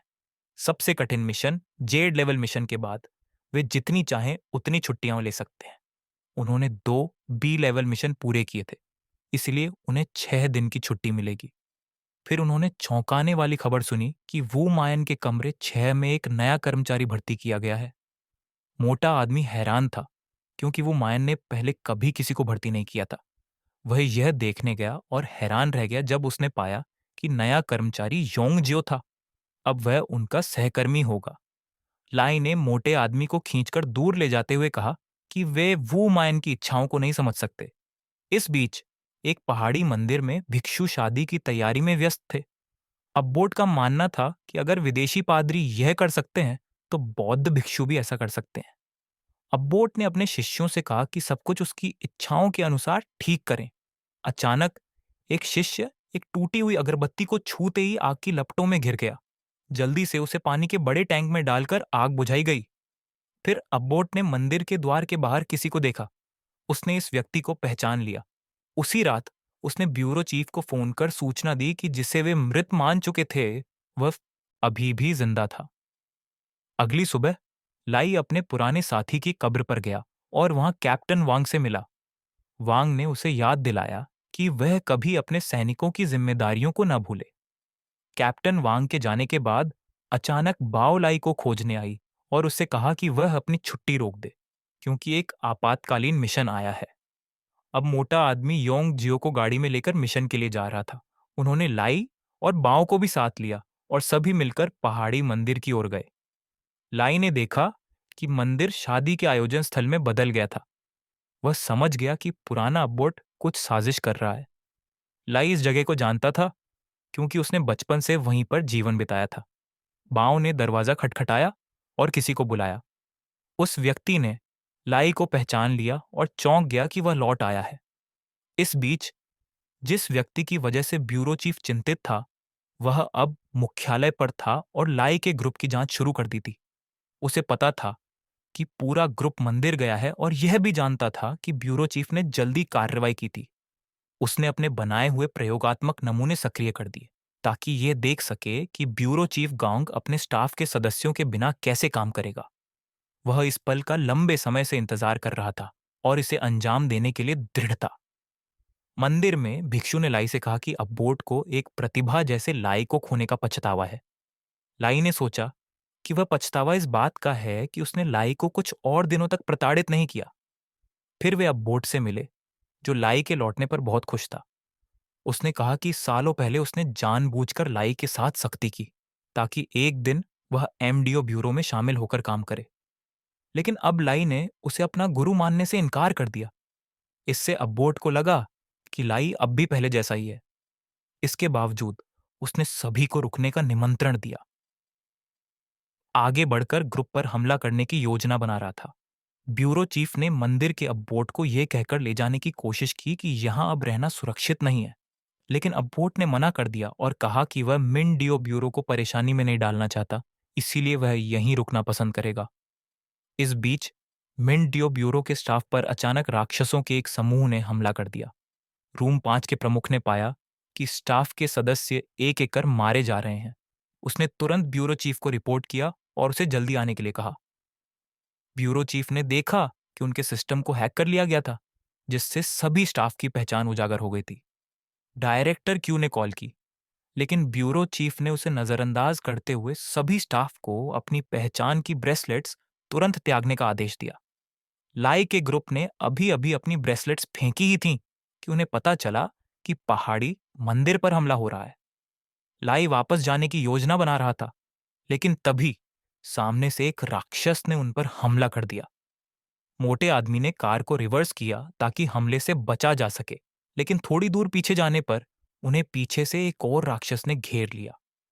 उसने कार को मोड़कर आगे बढ़ाने की कोशिश की, लेकिन पहाड़ से और राक्षसों की भीड़ उतर रही थी। उन्होंने यहां तक कि चट्टानों को तोड़कर ग्रुप के रास्ते को भी रोक दिया। लाई ने अपने गन निकालकर राक्षसों पर गोलीबारी की, लेकिन उनकी संख्या इतनी ज्यादा थी कि उसे भी पीछे हटना पड़ा। अचानक पहाड़ से एक बड़ा राक्षस कूदकर कार के इंजन पर आ गिरा, जिससे कार पूरी तरह से रुक गई। अब ग्रुप चारों तरफ से राक्षसों से घिर चुका था। उनके सामने खड़ा लाल आंखों वाला राक्षस इस झुंड का नेता लग रहा था। उसने अपने अनुयायियों को ग्रुप पर हमला करने का आदेश दिया। ग्रुप को मजबूरन कार से बाहर निकलकर लड़ाई करनी पड़ी। लाल आंखों वाला राक्षस अपनी अगली चाल चलने की तैयारी कर रहा था। ने सुझाव दिया कि वे पहले मलबे को साफ करें ताकि घायल भिक्षु तक पहुंच सकें। इस बीच लाई का ग्रुप अब बोट को खोजने के लिए अलग अलग दिशाओं में बंट गया। योंग जियो, जो पहले मदद नहीं करना चाहता था, अब पूरी तरह से राक्षसों से बदला लेने पर आमादा था। उसने अपने द्वारा बनाई गई दर्जनों सुइयों का इस्तेमाल करके सभी राक्षसों को खत्म करना शुरू किया। दूसरी ओर बाओ ने लाई से कहा कि योंग जियो अपनी लड़ाई संभाल लेगा, इसलिए उन्हें पहाड़ पर जाकर लाल आंखों वाले राक्षस से निपटना चाहिए। जैसे ही ग्रुप ने आगे बढ़ना शुरू किया, उन्होंने देखा कि शहर भी हमले की चपेट में आ गया था। ब्यूरो चीफ ने तुरंत विभाग प्रमुख वू मिंग, डायरेक्टर क्यू और विभाग प्रमुख लिन को बुलाकर आदेश दिया कि वे अपने अधीनस्थों को जुटाई और शहर में लोगों को बचाने के लिए भेजें। विभाग प्रमुख नंबर 5 ने आशंका जताई कि गद्दार उन्हीं के बीच में हो सकता है। उसने कहा कि दुश्मन की योजना ब्यूरो चीफ को उनके स्टाफ को विभाजित करने के लिए मजबूर करना हो सकती है, जिससे उन्हें अलग अलग करके आसानी से निशाना बनाया जा सके। लेकिन अगर वे अभी मदद के लिए नहीं जाते तो लोगों को बचाने वाला कोई नहीं होगा। डायरेक्टर क्यू और वू मिंग ने एक दूसरे को सावधान रहने के लिए कहा। हालांकि वे एक दूसरे से खुलकर नफरत करते दिखते थे, इन खतरनाक पलों में दोनों ही एक दूसरे की सुरक्षा को लेकर चिंतित थे। लाई का ग्रुप जब मंदिर में पहुंचा तो उन्होंने पाया कि वह भिक्षु, जिसे लाई बचपन से जानता था, मलबे के नीचे बेहोश पड़ा था। लेकिन मलबे के कारण वे उसके पास नहीं पहुंच पा रहे थे। बाओ ने मलबा हटाने का सुझाव दिया ताकि वे भिक्षु को बचा सकें और उससे कुछ जानकारी ले सकें। एक साधारण मौत नहीं मरेंगे, बल्कि अपने आप से नफरत करने वाली उस स्थिति में फंस जाएंगे जिसमें सांडा खुद था। सांडा ने कहा कि ब्यूरो चीफ और अब्बोट ने उसे उस स्थिति में छोड़ दिया था जब वह उनकी मदद के लिए सबसे ज्यादा जरूरतमंद था। उसकी भावनाओं में गुस्सा और दर्द झलक रहा था। अब्बोट ने सांडा को समझाने की कोशिश की और कहा कि बदला लेने से उसे कोई शांति नहीं मिलेगी। लेकिन सांडा ने इनकार कर दिया और कहा कि वह अब इस स्थिति में पहुंच चुका है जहां पीछे हटने का कोई विकल्प नहीं है। लाई, जो अब सांडा की योजनाओं और उसकी ताकत को समझ चुका था, ने उससे लड़ाई के लिए तैयार होने का निर्णय लिया। सांड ने यह भी कहा कि लाई की किस्मत पहले से तय है और जो भी वह करेगा, अंत में वह उसी अंधकार में फंस जाएगा जिसमें सांड पिछले 30 वर्षों से फंसा हुआ है। इस बीच फाटक से और राक्षस निकलने लगे। बांव और मोटे आदमी ने लाई की मदद करने के लिए स्थिति संभालने की कोशिश की। अब बोट ने अपनी पुरानी गलतियों का हवाला देते हुए बांव से कहा कि वह इस बार अपने साथियों को अकेला न छोड़े। ब्यूरो चीफ ने मुख्यालय से स्थिति की जानकारी ली और अधिक सहायता भेजने की योजना बनाई। लेकिन उसे पता था कि सांड के पास कोई बड़ा प्लान है जिसे रोकना बेहद जरूरी है। लाई ने सांडा को चुनौती दी और कहा कि वह उसे अपने अतीत की गलतियों का बोझ नहीं उठाने देगा।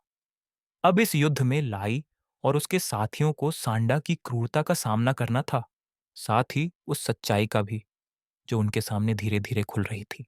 ने तुरंत बाव को रोका और कहा कि इस लड़ाई में हस्तक्षेप करना बहुत खतरनाक हो सकता है। योंग जियो ने स्पष्ट किया कि सांडा की ताकत और इरादे दोनों खतरनाक हैं और यदि बाओ और लाई गलत कदम उठाते हैं तो इससे केवल और अधिक नुकसान होगा। मंदिर के भीतर सांडा ने अब्बोट को सुरंग के प्रवेश द्वार तक ले जाया और उससे उस गुप्त मानचित्र के स्थान का पता लगवाने की कोशिश की।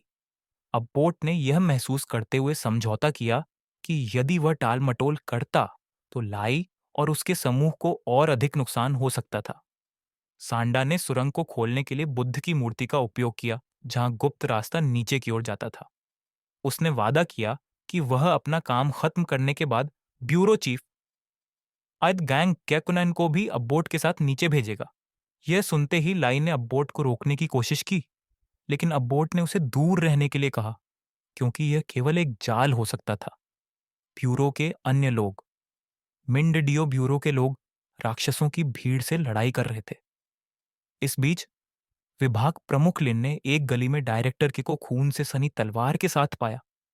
उसने आशंका जताई कि डायरेक्टर के कुछ छिपा रहे हैं। मंदिर के बाहर योंग जियो ने पांव और लाई को शांत किया और कहा कि वह सांडा को रोकने में मदद करेगा, लेकिन उन्हें अपनी योजना के अनुसार काम करना होगा। योंग जियो ने यह भी कहा कि उसके पास अब भी एक अंतिम तरीका है जिससे वे इस खतरनाक स्थिति से बाहर निकल सकते हैं। सांडा के इरादे अब स्पष्ट हो गए थे। उसका लक्ष्य न केवल गुप्त मानचित्र था, बल्कि वह ब्यूरो और उसके दुश्मनों को भी पूरी तरह से खत्म करना चाहता था। अब लाई बाओ और योंग जियो को यह तय करना था कि वे इस चुनौती का सामना कैसे करेंगे और क्या वे सांडा की योजना को रोकने में सफल हो पाएंगे। सुरंग के गहरे हिस्से में सांडा गिरते हुए चिल्लाया, ये खत्म नहीं हुआ है। उसके शब्दों से यह स्पष्ट था कि वह अपने लक्ष्य से अब भी पीछे नहीं हटने वाला था। मंदिर के नीचे लाई, जिसने अब पूरी तरह से अंधेरे शक्ति का सहारा लिया था, अपने साथियों के लिए एक खतरा बन गया। योंग जियो ने उसे शांत करने की कोशिश की, लेकिन लाई ने उसकी किसी भी बात को अनसुना कर दिया। लाई की आक्रामकता बढ़ती जा रही थी और योंग जियो को उसे रोकने के लिए अपनी सुइयों का सहारा लेना पड़ा। हालांकि उसकी सुइयां भी लाई की नई ताकत के सामने बेअसर साबित हो रही थीं। इस बीच मोटा आदमी, जो मानचित्र लेकर भाग रहा था, सुरक्षित स्थान पर पहुंचने की कोशिश कर रहा था, लेकिन सांडा के अनुयायियों ने उसे घेर लिया, जिससे उसकी स्थिति और अधिक खतरनाक हो गई। मंदिर के बाहर ब्यूरो चीफ गांग ने स्थिति को समझते हुए अतिरिक्त सहायता भेजने का फैसला किया। डायरेक्टर क्यू और वू मिंग ने राक्षसों की भीड़ को रोकने की कोशिश करते हुए स्थिति को नियंत्रण में रखने का प्रयास किया।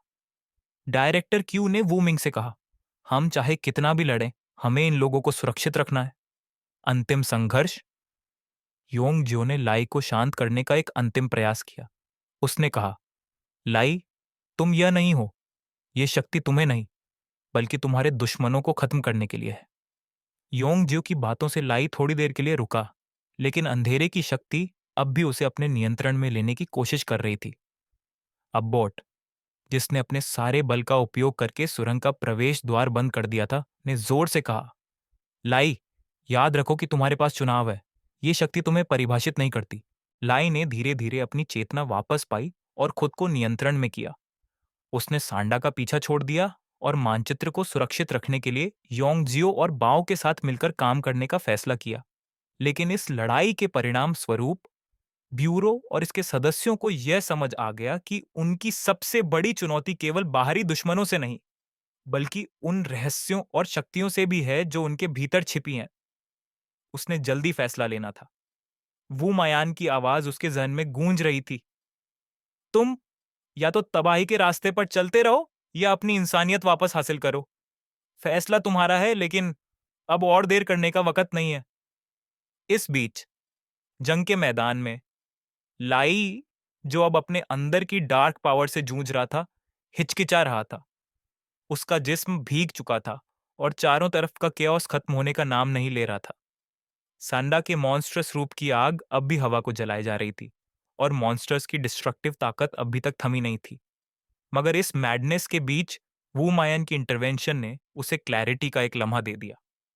वू मायान की इंटरवेंशन। वू मायान ने, जैसे ये सब पहले से प्लान कर रखा हो, सांडा के मॉन्स्ट्रस रूप का इस्तेमाल लाए के अंदर की ईविल एनर्जी को बाहर निकालने के लिए किया। बूढ़ा जादूगर सांडा अब भी जोर शोर से लड़ रहा था, मगर उसका वो विशाल शरीर, जो कभी उसकी ताकत की निशानी था, अब वू मायन के कंट्रोल में आ चुका था।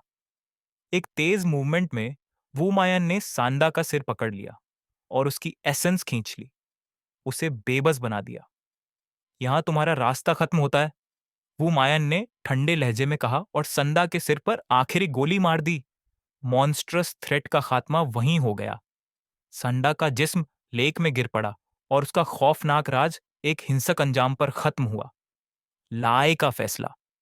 जैसे ही पानी उसके चारों तरफ लहराया, लाए ने खुद को गहराई में डूबता हुआ महसूस किया। उसके अंदर की डार्कनेस उसे अपनी तरफ खींच रही थी, उसे पूरी तरह से अपना बनाने की कोशिश में। एक आवाज उसे कह रही थी कि मॉन्स्टर बन जाओ, ताकत को अपनाओ। मगर वो जानता था कि यह रास्ता विनाश की तरफ ले जाएगा। फिर वूमयान की आवाज फिर से उसके जहन में गूंजी, उसे डिसीजन लेने के लिए मजबूर करती हुई। लाए का हाथ कांप रहा था जब उसने पानी की सतह की तरफ हाथ बढ़ाया। उसका दिल इंसान और मॉन्स्टर के बीच टॉन था। ताकत वहीं थी, इसे हासिल करना आसान था, मगर यह रास्ता तबाही का था। उसने अपनी आंखें बंद की और उस एक शांत लम्हे में लाए ने अपना फैसला ले लिया।